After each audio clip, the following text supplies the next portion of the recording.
We're going to start with Cal because what he's doing right now is just absurd. Amazing. I mean, I guess I'd start here. What does he have to do to be a legitimate MVP candidate and surpass Aaron Judge? Aaron Judge needs to get hurt.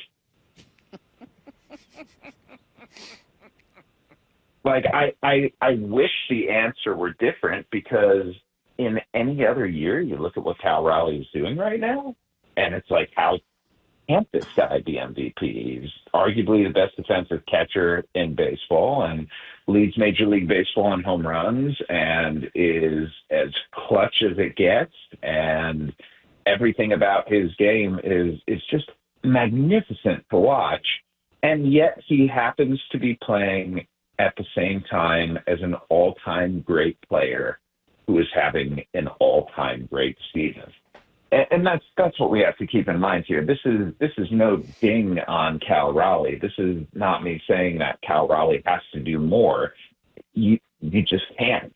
Like, it's an impossible standard to say be as good as Aaron Judge is right now. So put Cal Raleigh in the National League, and he's running away with it. Put Cal Raleigh in an alternate universe where Aaron Judge doesn't exist, and he's the American League MVP right now. But I just cannot see Judge getting to the point where he slumps enough to bring them together. And that's it's wild that he is that good. But guess what, guys? He's that good.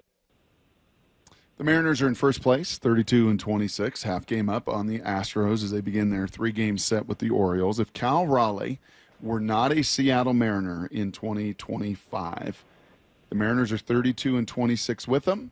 If Cal was not a part of this thing, the Mariners would be what without him? Oh, man.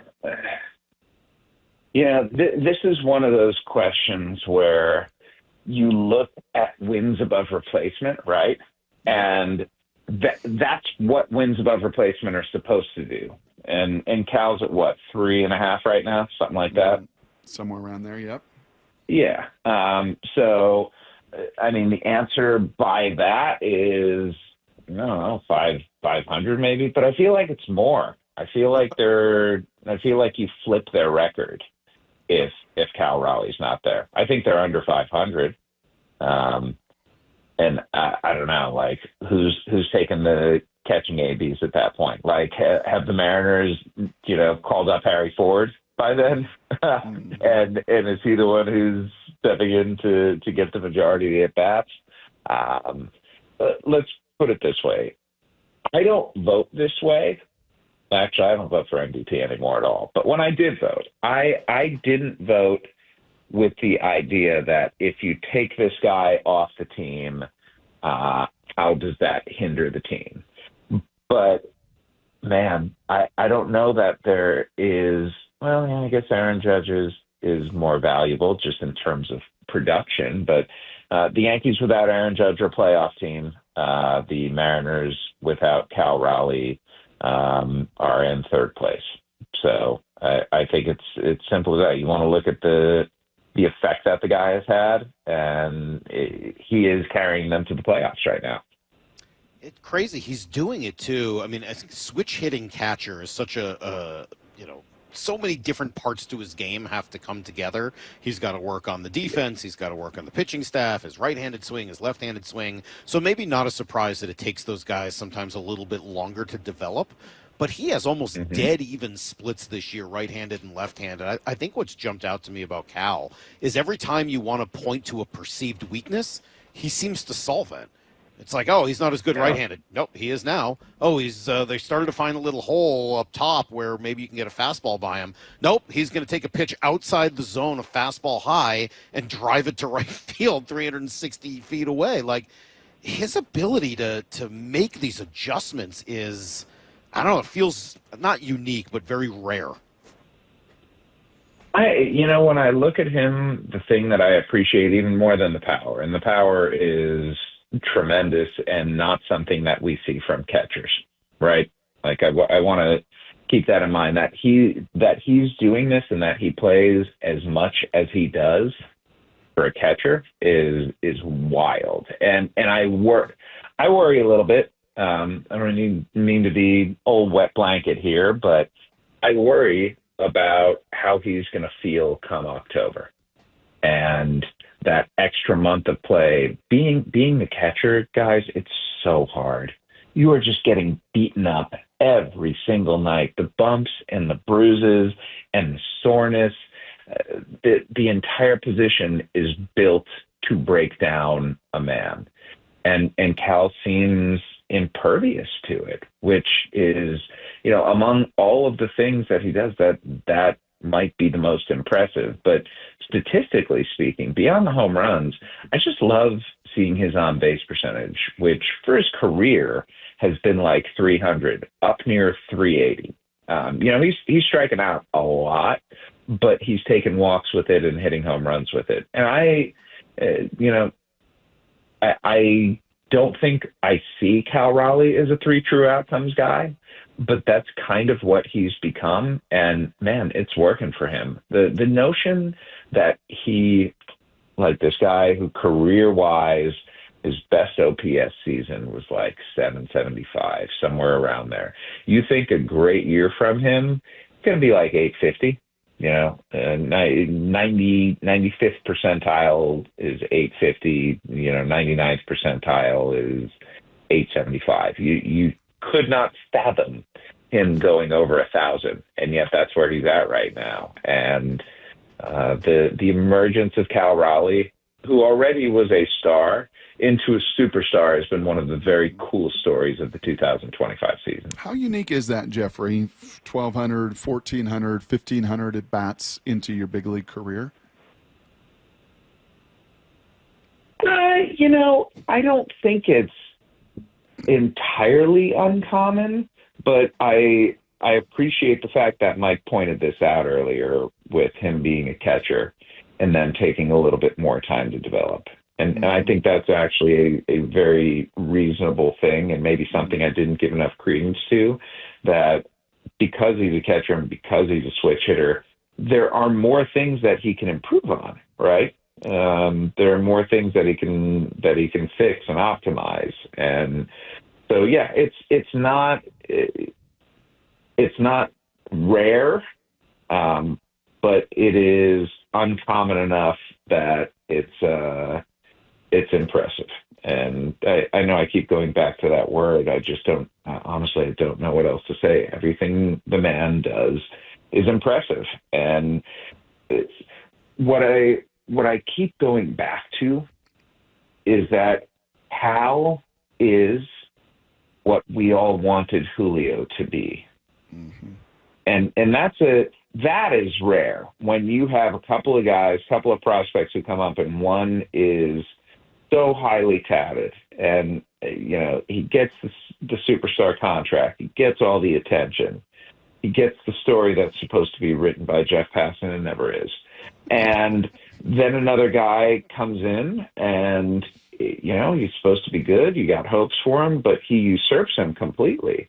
And I'm not suggesting that Julio can't be that guy for a year or two, but Cal got there first, and it tends to be the guys who get there stick around there. And so I think that I don't want to look beyond 2025 because I'm trying to appreciate what they're doing. But at the same time, I am curious how long Cal Raleigh can sustain this particular level of play. It's a testament to him, and I think it's a testament to the Mariners that, in year 5 of his career is when the big breakout's finally coming. Well, and he does it after signing the big contract at the end of the offseason, right before the season starts, which is cool. It's funny, as you were telling that story about Julio and Cal, it sounds a lot like the Dustin Ackley, Kyle Seager story, two guys that went to college together and kind of had that same little dynamic develop. It also sounds like the story we thought we were telling about Jared Kelenic and Julio Rodriguez just a couple of years ago.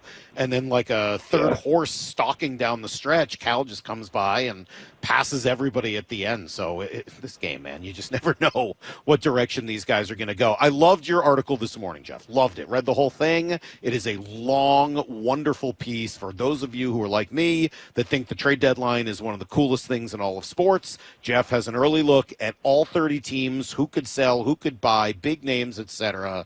And you gave one name in bold for the Mariners. It is Ryan O'Hearn, the first baseman for the Baltimore Orioles. And I'll tell you guys, the way that the 2025 season is going outside of Seattle, it's lining up about as well as possible for the Mariners and their trade deadline possibilities. The two teams I think worth keeping an eye on are the Orioles and the Arizona Diamondbacks, because Diamondbacks have Josh Naylor. And, I almost put Naylor's name in there for the perfect target for the Mariners to go out and acquire. We have seen their first base production this year. It is not great, and they need another bopper in that lineup. And the notion that O'Hearn, who is batting 320 something this year, on base over 400, slug over 500, that the fact that you can add him and that it's not going to be a truly exceptional cost because he is an impending free agent. And the Orioles understand, hey, for rental players, there's only so much you can ask for. This is lining up very nicely for the Mariners to have options and possibilities, and I think they're going to be aggressive. I think they're going to go out there, and I think they're going to get a bat that the fans like and appreciate. And I think if they don't, that will be a tremendous disappointment. It's June 3rd. A, how quickly could that happen? And B, what kind of prospect are you talking about? I wish I had a better read on what the value for someone like O'Hearn is going to be. I don't know right now. Would the Mariners give up Laz Montes for a rental? Would they give up Harry Ford for a rental? That's tough. But at the same time, how much do you want to win? That's what the Orioles are banking on, which is why, to answer the first part of the question, Brock, they're going to push for good guys early, and the Mariners are going to say no. And it just becomes a staring contest at that point, because there are not a whole lot of teams out there that are contending that are in need for a first baseman, right? If I don't know if you want me to go through one by one, but Yankees, Paul Goldschmidt. Okay. All this is to say the market for first baseman isn't all that profound, but it's also some of these teams have DH slots that, would love Ryan O'Hearn in there, would love Josh Naylor in there. So there is going to be some competition, at least for these bats. And he's even played a little outfield too. He's not a great outfielder, but he could play a corner outfield spot. So there are places that would drive that market up. A couple other names that have jumped out, and I read a few of them in your piece, and they've been on my mind as well. Isaiah Kiner-Falefa has been on my mind. Pittsburgh's not going to win. He's a versatile player who they could use a second and/or third baseman or somebody else to slide in there. So his name popped out. And what about Brian Reynolds, who we talked about over and over and over here for what seemed like forever? What is he now these days, and is he someone that would be a fit to play right field for them? Yeah, he would be a fit, but I don't know if he's been productive enough to warrant the Mariners taking on the remainder of his contract. He's in the middle of an 8-year, $106.5 million deal that runs through 2030. And right now, his production offensively is below league average, and defensively, he has never been a good defensive outfielder. So, I feel like the Mariners are better with Brian Reynolds on their team than they would be without him? Yes.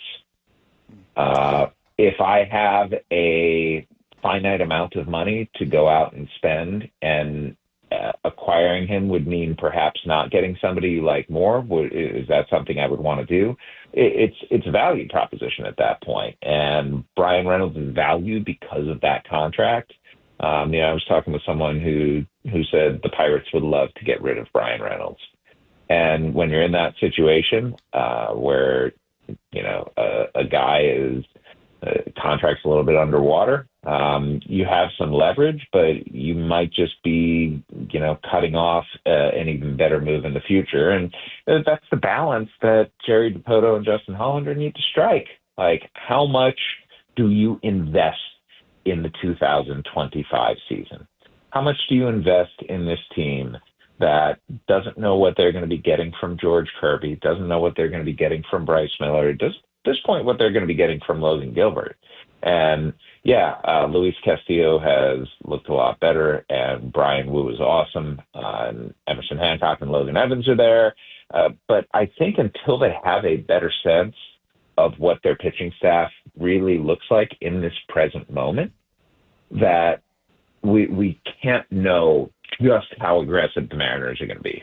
Jeffrey, that is a great point. That's one of your more astute points, not only in this interview, but maybe this season as well, because we usually say, 50 games, right? You learn who you are. 50 games, you try to, figure it out and make some moves. 50 games, to go to the finish line. Well, with all these injuries that the Mariners have had, I think it's going to take more than 58 games, 68, 78, probably up until July, right? Until you kind of know what you have in those three aforementioned pitchers. Yeah, I think it's the All-Star break, Brock. I think that's when we're going to have a real sense of just how investment worthy this team is. Okay. I don't want to assign homework, Salk, and not get to it. Okay. Okay. Yeah. Please do you mind? Get to your homework, because then I got to ask Jeff about Randy Johnson. So please get to. Well, I'm going to do that. Okay? Oh, okay. Good. If you saw the text between the three of us last night, I don't look at your text. That's on I mute. appreciate that. Yeah, keep that muted. The Mariners are going to have two number 51s. How many other teams in all of baseball have two of the same identical numbers retired? Is this a trivia question? No, I was just curious. I put it on the homework assignment. I was curious if you did the homework. Yeah, I was kind of curious. This is like a pop quiz. Did you read the chapter or not? You obviously, didn't look at. I did read it. The one. Let's put it this way. What I can tell you for sure is that this is not the first time. Okay, thank you. I know that number 8 for the New York Yankees has been retired twice. It was 2 catchers, actually, 2 Hall of Fame catchers in Yogi Berra and Bill Dickey. And they were retired on the same day, I believe, in April of 1972. So it's going to be very similar to 2 Hall of Famers with the same number being retired on the same day, that's pretty damn cool, isn't it? Ichiro will be this August, and then Randy next year. Randy wanted to make sure he has his full entire week in Cooperstown and all the amazing stuff that's going to come with it. When I say Randy Johnson, I know my images through the 90s as a young Mariner fan and my love for him. By the way, quickly, Brock, just to answer the question, there's been a bunch of them. Oh, more than you would think. Okay. Teams with the same number retired. The Cubs, 31, Ferguson Jenkins and Greg Maddux.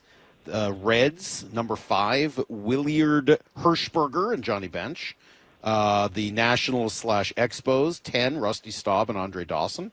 The Yankees, yes. And also Jackie Robinson, Mariano Rivera, 42. St. Louis retired 42 twice because of Bruce Sutter. And the A's, 34 for Raleigh Fingers and Dave Stewart. So, how about that? That's actually happened quite a bit. Thank you. Those are some good names. Brock, were you going on the line of how do you look at Randy Johnson? Yes. Do you see him as a Mariner or a Diamondback? A little bit, or just whatever you're like. When you think of Randy Johnson, what's top of mind?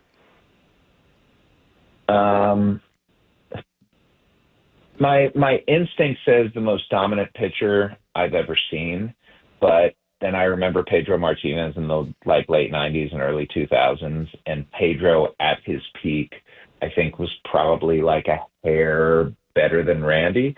But Randy Johnson, to me, is a story of perseverance. It's of someone who is trying to master an impossible thing to do and failed at it for a long time. And look, all of us, the two of you, Maura, every single person who's listening right now, there has been something in our lives at which we have failed again and again and again, and the instinct has been to stop and just, hey, I lost. I was defeated by this. And you learn from it and move on. Randy Johnson refused to take no for an answer when it came to pitching. He believed that he was going to be a great pitcher. And Seattle is where he figured it out, and where he turned from Randy Johnson into the big unit. And I think what Seattle did was it provided the foundation for what he ultimately became in Arizona, which was the absolute best version of himself. I mean, 4 consecutive Cy Young winning seasons in which he strikes out 330 batters plus every year. I don't think we're ever going to see something like that again. Randy Johnson's run from 1999 to 2002, I think you can make an argument that it is the best 4-year stretch of any pitcher in the history of baseball. And we're not going to see it again, guys.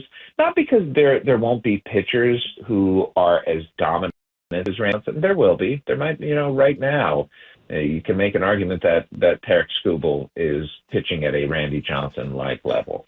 What I don't think we'll see is guys throwing 250-plus innings. And I believe he was, if not at that, then right around there every single season. And, man, Randy Johnson at his peak was just so much fun to watch, because it's not like he was a guy who was going to defeat you with his arsenal or with his command or with his pitch ability. He was fastball slider. He came at you, and you couldn't do anything about it. And that has to be the most paralyzing feeling for a hitter, being up there and knowing that even if you get your A swing off, that slider is going to fall below your bat and make you look silly. And that fastball is going to be by you before you know it. 271, 248, 249, 260. That's wild. Yahtzee. That's freaking wild. That's a lot of innings. Jeff, we could keep doing this for a whole lot longer, because I got like a million more questions for you and things we could dig into. But it's been a cool week. We got to see Cole Young make his debut, which was fun. I think kind of helps this lineup out. We're curious about the future here for Harry Ford and what that looks like. Maybe we'll talk to you about that next week and kind of how you look forward to bringing him up at some point when there just aren't that many catching days available for him. That's an interesting question. The complete decline and flip-flop of Jorge Polanco, who went from being one of the best hitters to one of the worst from month to month. So we still got a lot of storylines. We're out of time, but let's do a lot of that next week, and we certainly appreciate it. Thanks, man. Wow, I have a week to work on my homework this time. That's awesome. Yeah, see, I'm much kinder than Brock. I tell you so you don't have to read it, and then I give you a full week. Thanks, buddy. See you, buddy. Later. There goes Jeff Passan, who joins us every Tuesday, Brock, at 8:30. That was studious Passan today. Yeah, he was really good today, by the way. His answers on O'Hearn, his answer on Randy Johnson was like a clinic in how to answer a question like that. He was giving some good guests.